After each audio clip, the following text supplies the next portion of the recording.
mais felicidade do que eu posso conter no meu coração, que eu estou mais uma vez aqui conversando com você.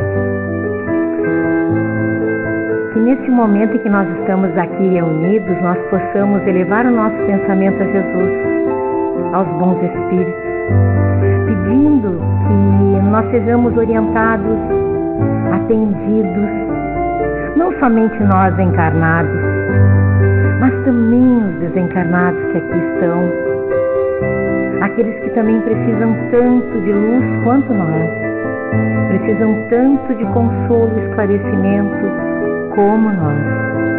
Vamos então pedir o amparo a Jesus, aos bons espíritos, ao nosso amigo Paulo de Tarso.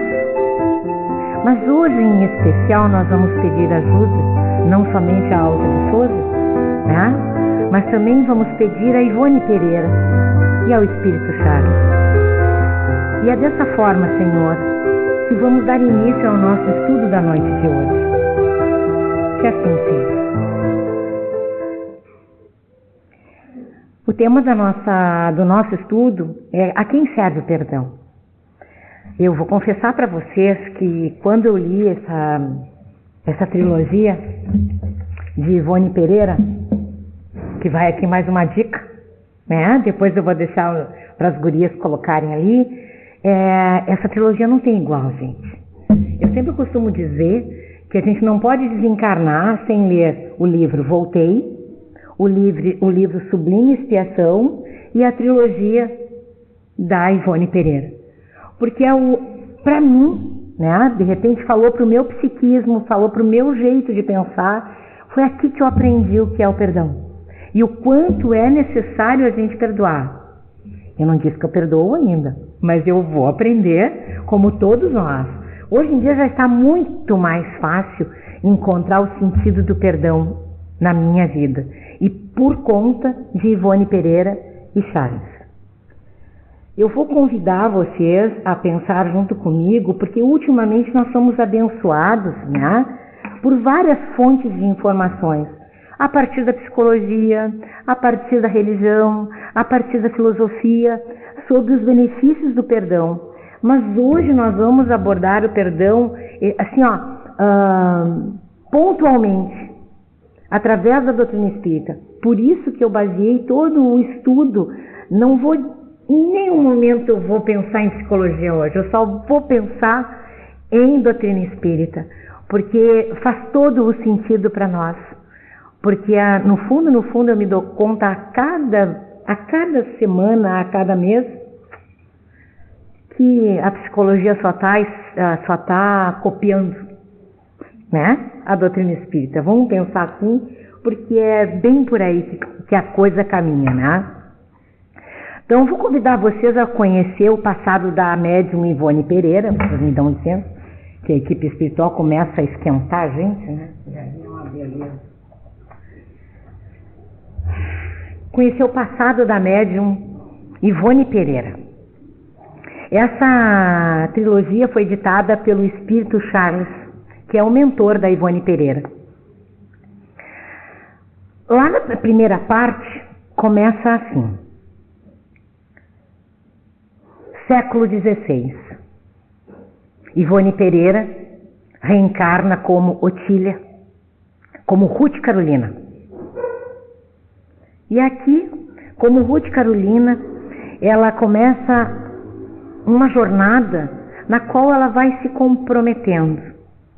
Eu vou pedir para vocês que não se preocupem com os nomes.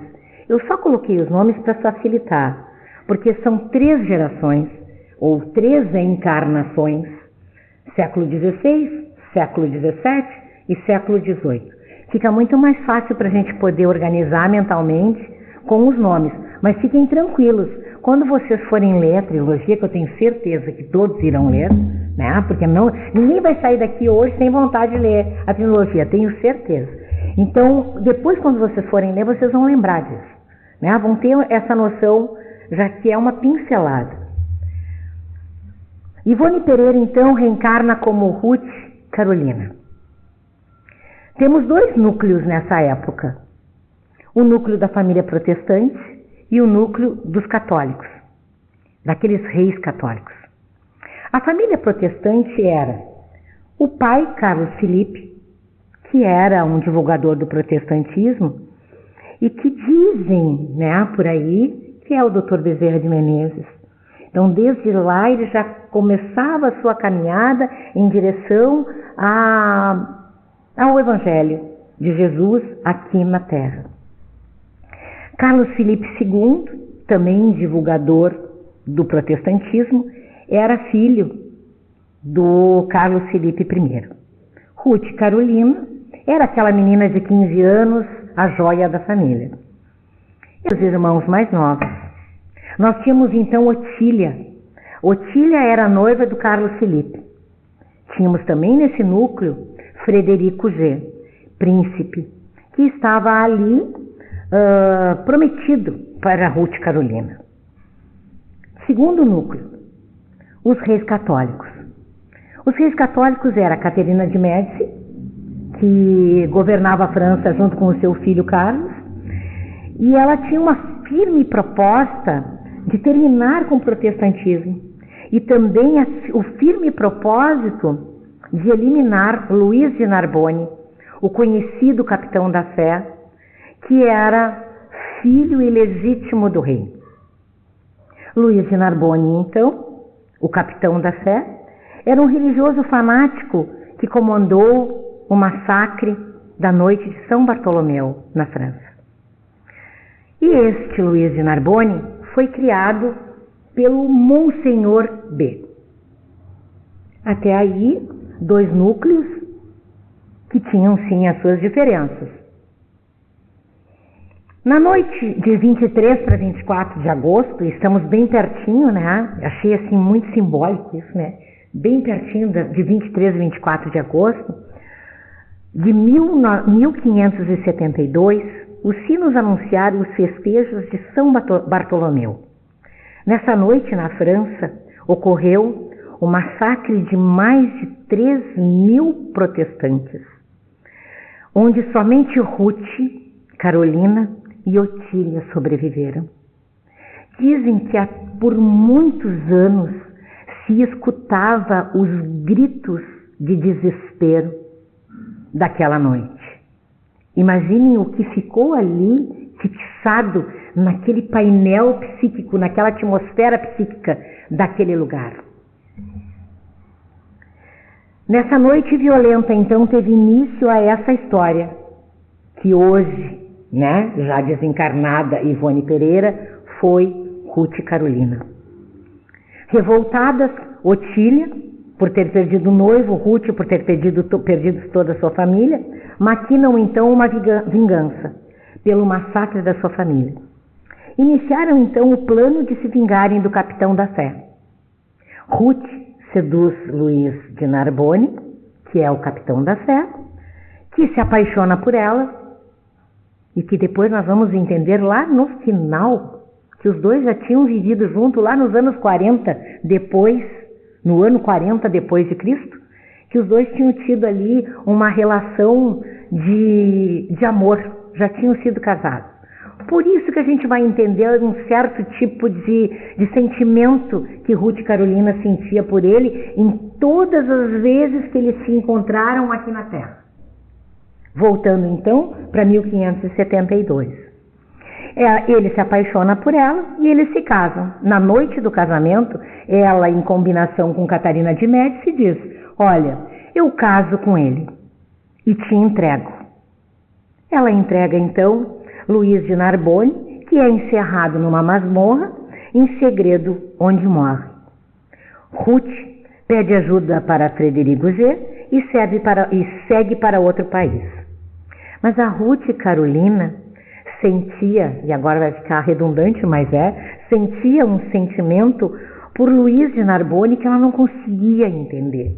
Ela amava aquele homem que tinha terminado com a família dela. Monsenhor B, aquele que era o tutor de Luís de Narbonne, desesperado, procurava Luís por todos os lugares e acreditava no sofrimento da Ruth Carolina. Até que ele descobre que o seu tutelado tinha morrido nas masmorras e tinha sido entregue por Ruth por vingança. Até ali, Monsenhor B gostava muito de Ruth Carolina e acreditava que ela estava sofrendo. Luiz de Narbonne, então, desencarna, sem dar-se conta, busca energeticamente Ruth Carolina. E aí ele chega lá e encontra Ruth Carolina sem paz, nem mesmo depois de ter vingado sua família. Além de tudo, ela ainda continuava sofrendo a obsessão daquela combinação que tinha feito com Otília, que Otília desencarnou e continuou obsediando ela, dizendo: olha, a gente combinou, tu não vai voltar atrás, a gente combinou. Olha o tamanho do compromisso que a gente tem quando a gente combina, né, gente? Cuida aí. Daqui a pouco a gente está combinando umas coisas que não vai dar certo. Voltando para 1572, mais ou menos. Então, a Otília ainda estava lá no plano espiritual, enlouquecida. Ruth Carolina desencarna. Uma vez libertada das formas carnais, após o período de perturbação, viu-se reunida com a família, pai, mãe e irmão.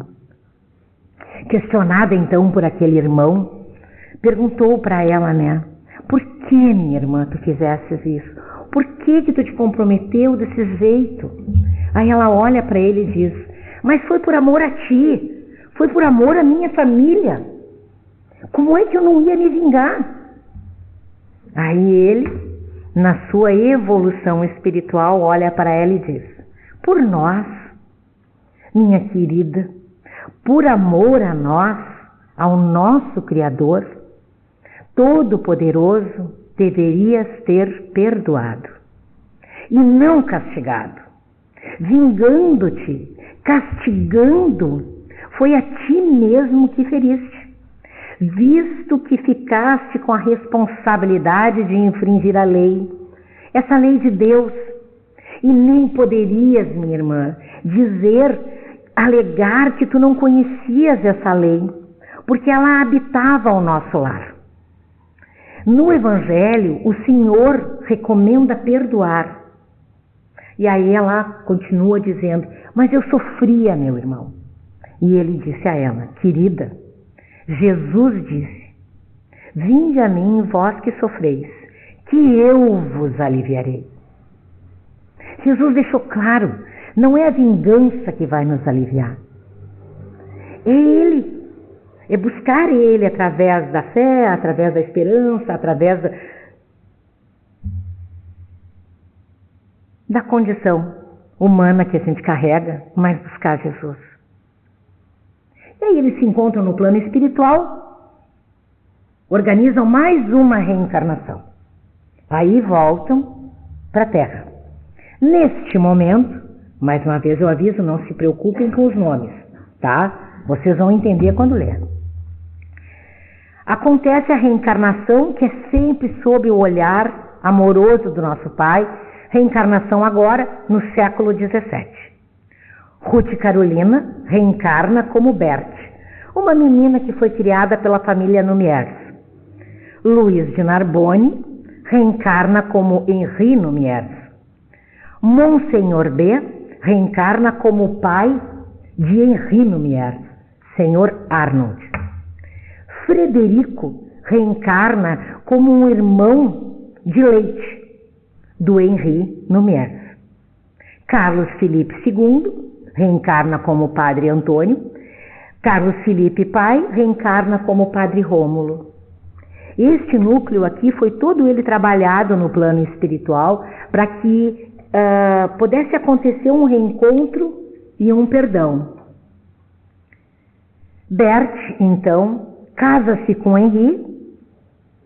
Poucos anos de felicidade, mais ou menos entre 3 e 4 anos. Esse casal sempre orientado pelo Padre Antonier e Padre Rômulo. Mas por conta de sua essência frágil, vulnerável, volúvel, Berthe, que foi Ruth Carolina, acaba se envolvendo com outros homens e abandona Henri, que foi Luiz de Narbonne, que já tinha sido abandonado por ela, que vai atrás dela por amor, não aceitando aquela desistência dela do casamento. Ele não se conformou. e, em estado de desespero, acaba se suicidando, atirando-se do penhasco. A mãe de Henri definha e até a morte de tristeza, e o pai enlouquece de dor. O pai, o Monsenhor B, aquele, e que já tinha acontecido essa desilusão com o Ruth Carolina, agora Bert. E esse pai desencarna dizendo: eu vou vingar a morte do meu filho. Desencarnados em busca de vingança. Otília, que não se conformava e enlouqueceu, mesmo no plano espiritual, e o Monsenhor B, que é o Sr. Arnold, o pai do Henry. E o que é a obsessão? Só vou dar uma palhinha para a gente entender, né? Para quem não conhece e de repente é a primeira vez que está vindo. A obsessão é uma ação continuada que um espírito mau ou ignorante exerce sobre um indivíduo, encarnado ou desencarnado. Quem viu a palestra do tio Luiz Carlos semana que vem vai entender bem o que eu estou falando agora, né, tio Luiz Carlos, que falou sobre a obsessão. Então, a obsessão é quase sempre o resultado de uma vingança, que tem sua origem nas relações que ambos tiveram em uma existência anterior. Isso está lá no nosso Evangelho. Então, o que a gente entende? O que os Espíritos estão nos dizendo? Que o amor sempre une. E o amor sempre liberta. Agora o ódio, o desejo de vingança, ele amarra, ele liga, mas uma ligação corrosiva. Ele aprisiona, ele fixa.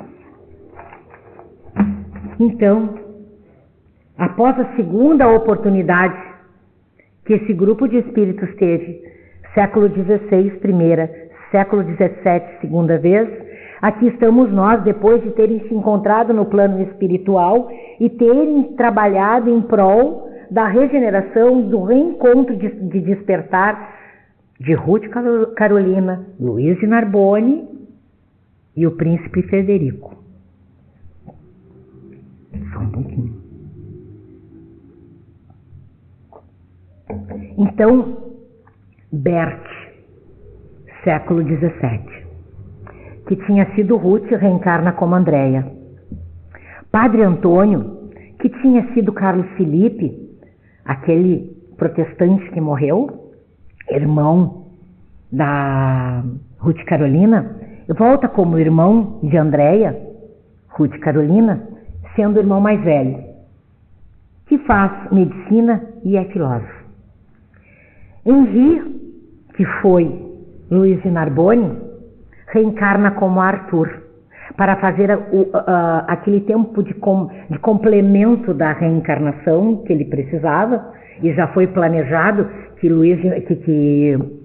o Arthur iria desencarnar logo que completasse aquele tempo que necessitaria que ele completasse na encarnação em que ele se suicidou, e que ele passaria por algumas experiências para reorganizar o perispírito, porque ele tinha desorganizado com aquele ato insano dele de desespero.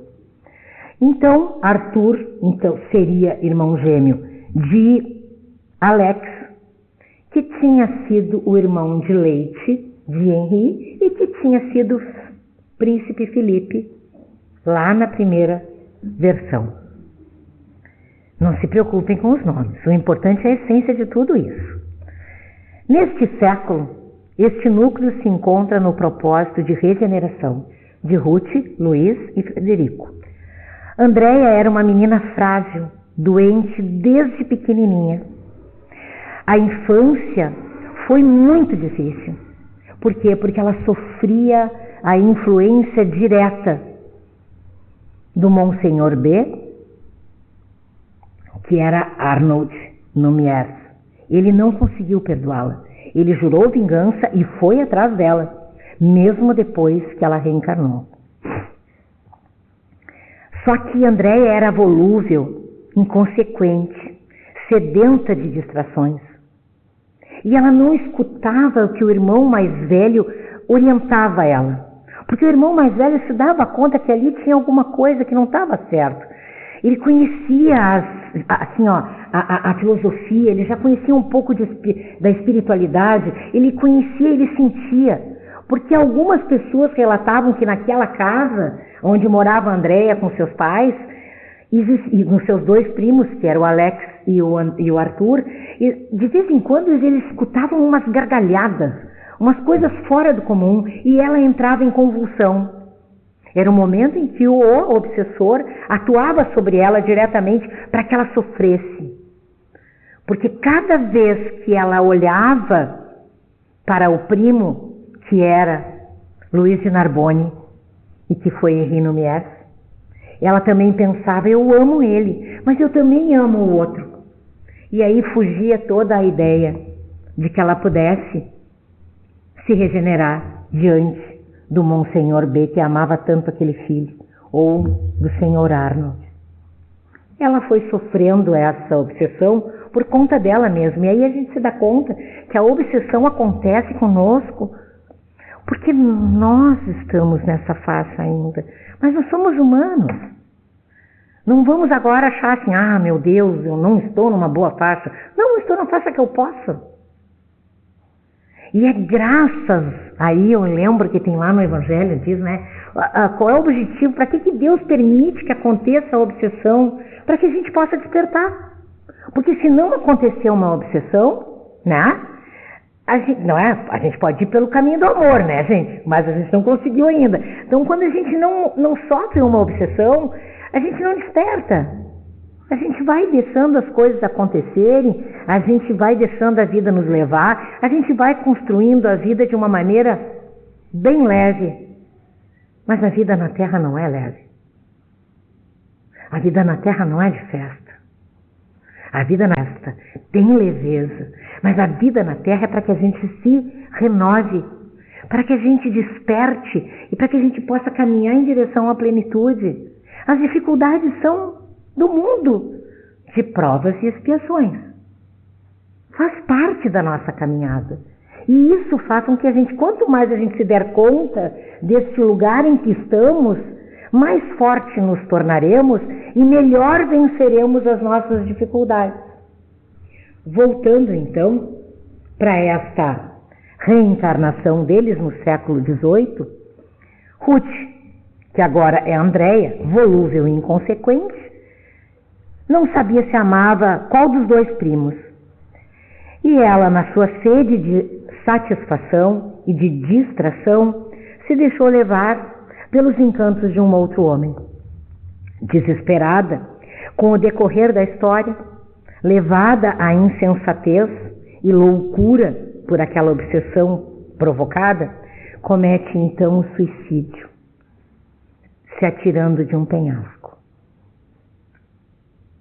Ficam ainda encarnados os 2 primos, orando por ela, Arthur e Alex.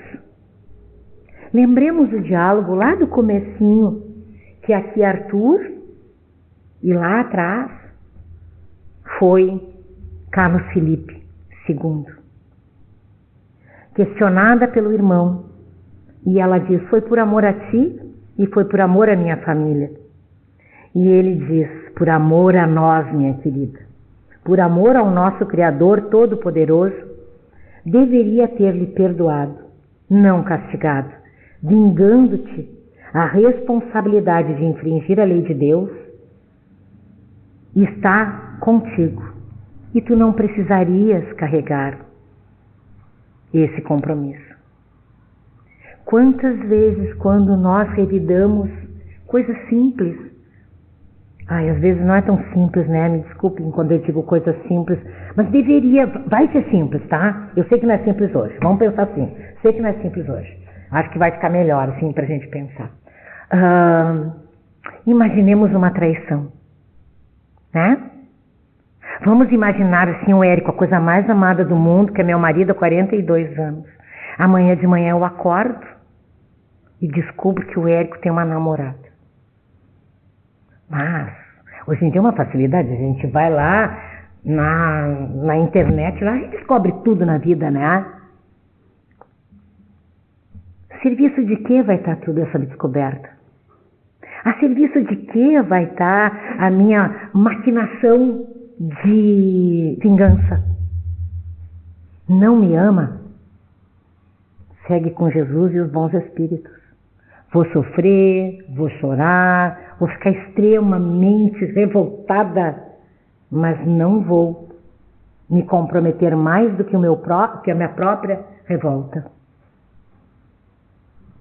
Porque nós precisamos nos dar conta que o que faz mal para nós não é o que o outro nos faz, é o que nós fazemos a nós mesmos. É o meu pensamento, são os meus valores, o jeito que eu levo a minha vida que faz mal para mim. Não é o que a Ondina provoca em mim. Não é o que o Alessandro provoca em mim. Daqui a pouco, o Alessandro me olhou e eu não gostei. Eu achei que ficou uma coisa meio estranha. Não vou falar mais com o Alessandro. Não, é porque aí a gente tem que aprender a se perguntar o que tem em mim, né, que faz com que eu fique tão frágil diante do outro. O que tem em mim que faz com que eu não consiga perdoar? Claro, gente, que aqui nós estamos falando no começo dessa história, um começo muito trágico. Mas também nós precisamos entender, nós que somos espíritas, que aquela não foi a primeira reencarnação deles. Com certeza eles já tinham compromissos. Porque nós só passamos por aquilo que nós precisamos passar. Aquilo que nós construímos durante as nossas experiências aqui na Terra. E é nesta hora em que, quando nós olhamos para o outro, que nos machuca, que nos agride, e nós nos defendemos, que nós também não vamos ficar nesse lugar de aceitar a ofensa, a ofensa passa por nós, né? Mas num lugar onde a gente vai se sentir mais prejudicado, a gente dá um passo para trás e deixa que o outro siga. E nós vamos continuar no nosso lugar. Porque é isso que é tão importante na nossa vida. Olhar aquilo que nós sentimos. Ruth Carolina não conseguiu. Otília não conseguiu. Esqueci do outro nome. Eu gostei disso, gente. Não, todo mundo está ligado nos nomes, né? Vocês só vão ver Ruth Carolina, né? O Frederico G e o Luiz de Narbonne. Esses três não conseguiram entender, mas principalmente Ruth Carolina, Otília e o Monsenhor B, que é o Sr. Arnold. O que acontece quando a gente não consegue entender que nós somos espíritos, que nós temos uma vida imortal e que quando nós estamos encarnados, nós estamos passando por algumas experiências que nós plantamos em outro momento. Plantamos, gente, não tem outra saída. Sabe aquela história assim, que não nasce beterraba onde a gente não plantou? Que não nasce mamão onde a gente não plantou? Mas não é porque nasceu a beterraba, porque a gente plantou, o mamão, porque a gente plantou, que a gente vai achar que a gente não é um bom agricultor, já que a gente queria colher feijão. Então a gente vai aprender, então vai colher a beterraba, vai colher o mamão, vai aprender a plantar o feijão. E é isso que a doutrina espírita nos ensina. O auto-perdão e o desprendimento. Eu acho ótimo, eu gosto muito daquele desprendimento dos bens terrenos, porque eu sou uma pessoa que eu sou muito da matéria ainda, assim, né? Aí parece assim que os meus filhos são meus bens. E os bens terrenos não são nossos, né? São os nossos amores, o nosso marido, o nosso amigo, o nosso colega, o nosso trabalho. Não é nosso. Está conosco, mas não é nosso. E aqui ficou bem claro. Quando nós estamos nessa caminhada, o quanto nós nos comprometemos, porque às vezes nós ficamos com esse olhar tão limitado. Isso é meu. Isso é meu. A única coisa que é nossa é a nossa capacidade de se conhecer. E através do autoconhecimento, de entender a nossa vida e de entender o outro quando o outro erra conosco, mesmo sabendo do tamanho de alguns testemunhos que a gente tenha que dar. Eu sei que é muito difícil. Eu não estou dizendo aqui que eu faria diferente. Eu estou dizendo que o certo é fazer diferente. E que um dia, se Deus quiser, eu vou fazer como deve ser feito. Mas a gente também precisa ir aprendendo como é que deve ser feito, senão a gente nunca vai encontrar o caminho. E é isso que os Espíritos vêm nos ensinar. Caminhando então para o nosso final, entendemos que através dessa história, que é verdadeira, gente, a história são 3 encarnações da médium Ivone Pereira. Quem não conhece ela pode lembrar talvez pelo nome do livro, Memórias de um Suicida. Foi ela que psicografou. Então é uma médium de peso para nós, né? E a gente olha ali assim, psicografava livros maravilhosos. E aí assim, quando nós passamos por uma experiência traumática e nós revidamos, nós criamos um compromisso futuro que gerará a necessidade de retornar. Eu vou ler de novo esse parágrafo porque é indispensável que a gente se dê conta. Quando passamos por uma experiência traumática e revidamos, criamos um compromisso futuro que gerará a necessidade de retornar a esta mesma dimensão psíquica para mudar o padrão de energia. Então, assim, quando eu provoco alguma coisa no outro, eu tenho que voltar. Se o outro que sofreu e disse assim, bom, eu vou seguir meu caminho, tu segue o teu, esse está livre. Eu não. Eu continuo comprometido com a lei. Enquanto não se desatarem os nós ficaremos amarrados, enrolados e presos às energias sintonizadas na frequência da desafeição, na frequência do sofrimento e da revolta. E ali nós permaneceremos fixados, prisioneiros nessa dimensão psíquica, que pode ser encarnado ou desencarnado. Então, a pergunta é essa: a quem serve o perdão? O perdão serve a nós, porque desata as amarras, desata as fixações, nas quais nós estamos paralisados, criando em torno de nós uma atmosfera muito infeliz. Ninguém foge à lei de amor, de justiça e de caridade. Ninguém. Mais cedo ou mais tarde nós seremos felizes.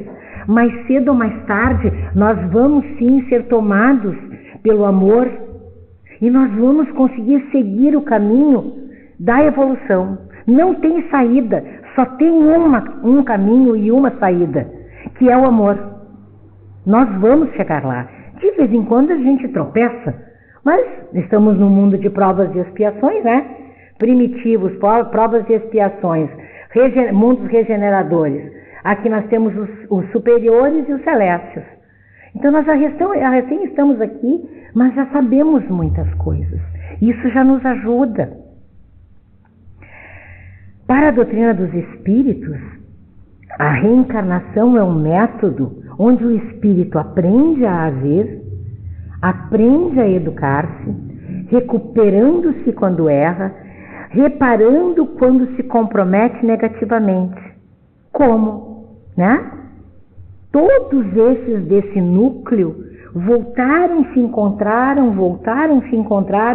alguns mais frágeis, como o seu Arnold, lá o pai, esqueci o nome dele, né? Alguém lembra do nome do Luiz de Narbonne? Era o primeiro.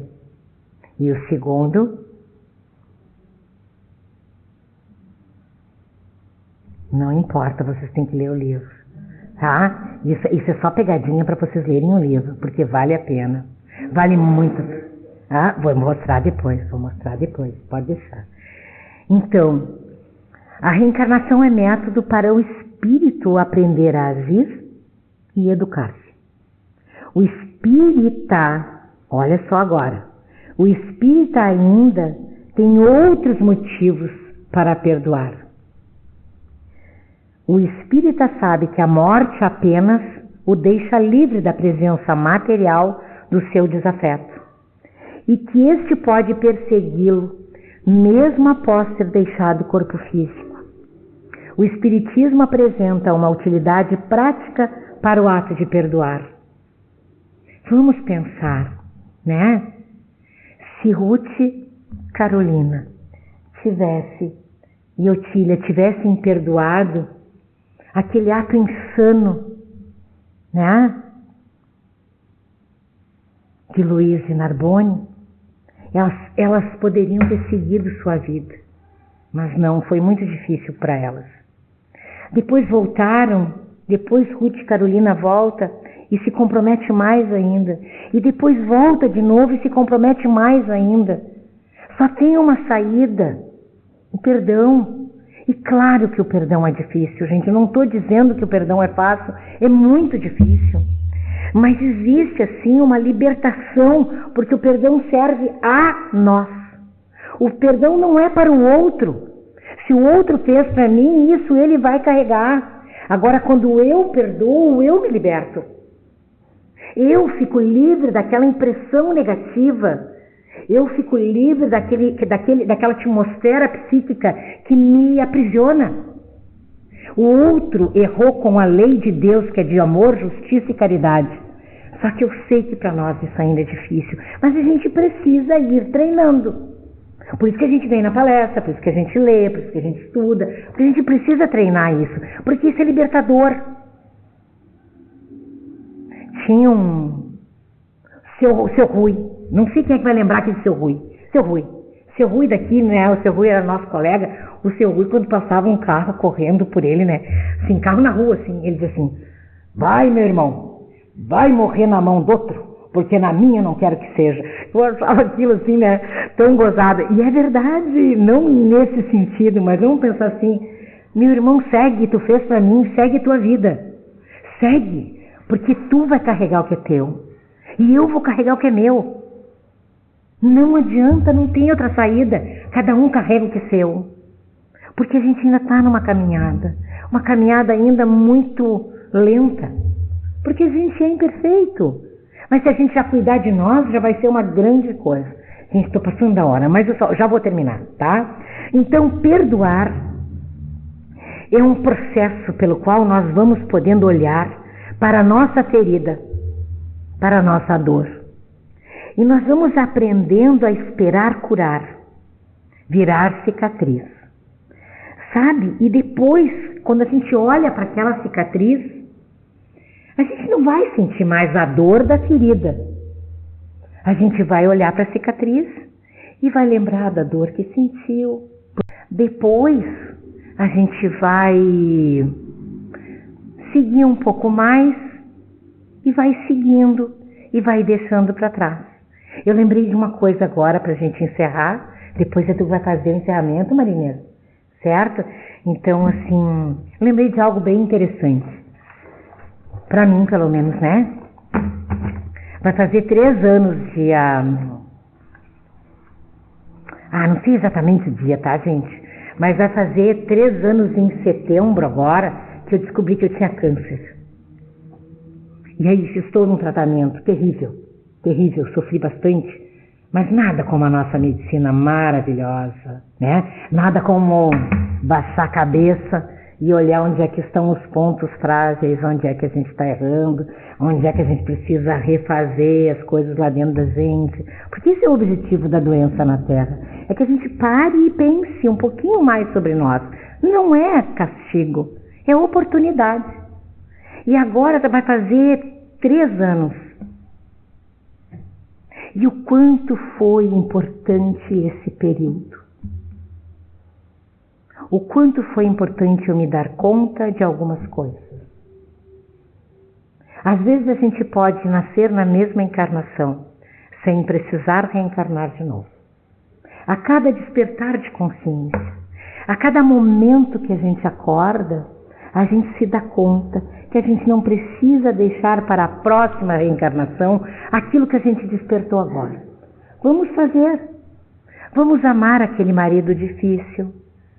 Botar um freio, mas vamos amar, né? Vamos amar aquele colega difícil. Botar um freio, mas vamos amar. Porque o amor não vai fazer bem para o outro. Porque se não estiver na faixa do amor, mas o amor vai fazer bem para nós.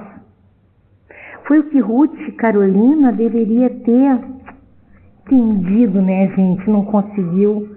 Aí passou por tudo que passou até reencarnar e ver que a vida pode ser bem mais fácil quando a gente se conecta com a gente e a gente aceita as nossas provas. Não aceitando, largando no chão e chorando. Não, a gente aceita é assim, pega, olha, organiza, vai lá, faz de novo, não deu certo, vai lá, faz de novo, não deu certo, vai lá, faz de novo. Porque é assim que a gente cresce. E foi assim, com certeza, que Ivone Pereira chegou até nós, médium, excepcional, que nos deixou esse legado e o quanto ela nos ajudou através da sua mediunidade. Aquela que passou por tantas dificuldades hoje nos consola. Quem sabe, né? Daqui a um tempo seremos nós lá adiante, não vou dizer consolando como Ivone Pereira, né? Mas quem sabe, dizendo pelo menos pro irmãozinho assim, espera mais um pouquinho, pensa melhor, não te compromete. Porque a vida é uma bênção de Deus. Nada é igual a essa oportunidade que nós temos aqui. Nada. E hoje é a maior, a melhor, a mais importante oportunidade que nós estamos tendo nessa vida. Durante a nossa vida eterna. Hoje é a nossa mais importante oportunidade. Que eu tenha conseguido conversar com vocês essa noite, que eu tenha conseguido tocar um pouquinho no coração de cada um e que cada um possa ter lembrado, mesmo que de forma inconsciente, os propósitos que fizeram antes de reencarnar.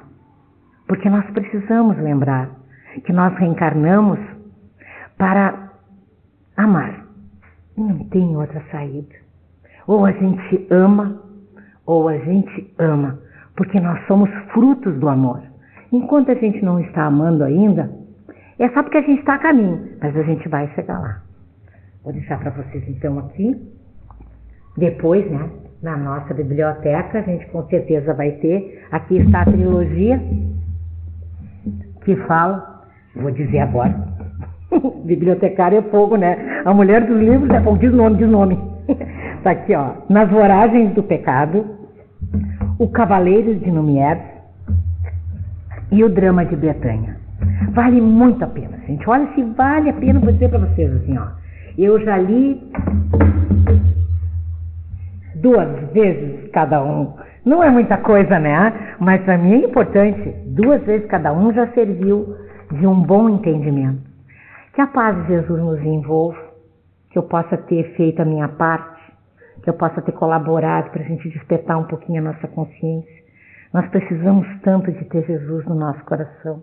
Nós precisamos tanto aprender a perdoar, a aceitar as provações que nós passamos, a aceitar as coisas difíceis da nossa vida. Nós precisamos, não tem outra saída. Nós só temos esse caminho. Na certeza que Jesus nos envolveu, né? Entrego aqui o meu lugar para a Marinês, que tenho certeza que vai fazer muito melhor do que eu uma oração, certo? Olha a responsabilidade que eu botei nesses ombros, né? Então, que a paz de Jesus nos envolva e que possamos lembrar, e assim fica a dica, né, gente? Ó, excelente presente. 3 volumes maravilhosos, que vale muito a pena. Que no fundo, conta um pouco de nós. Certo? Que assim seja.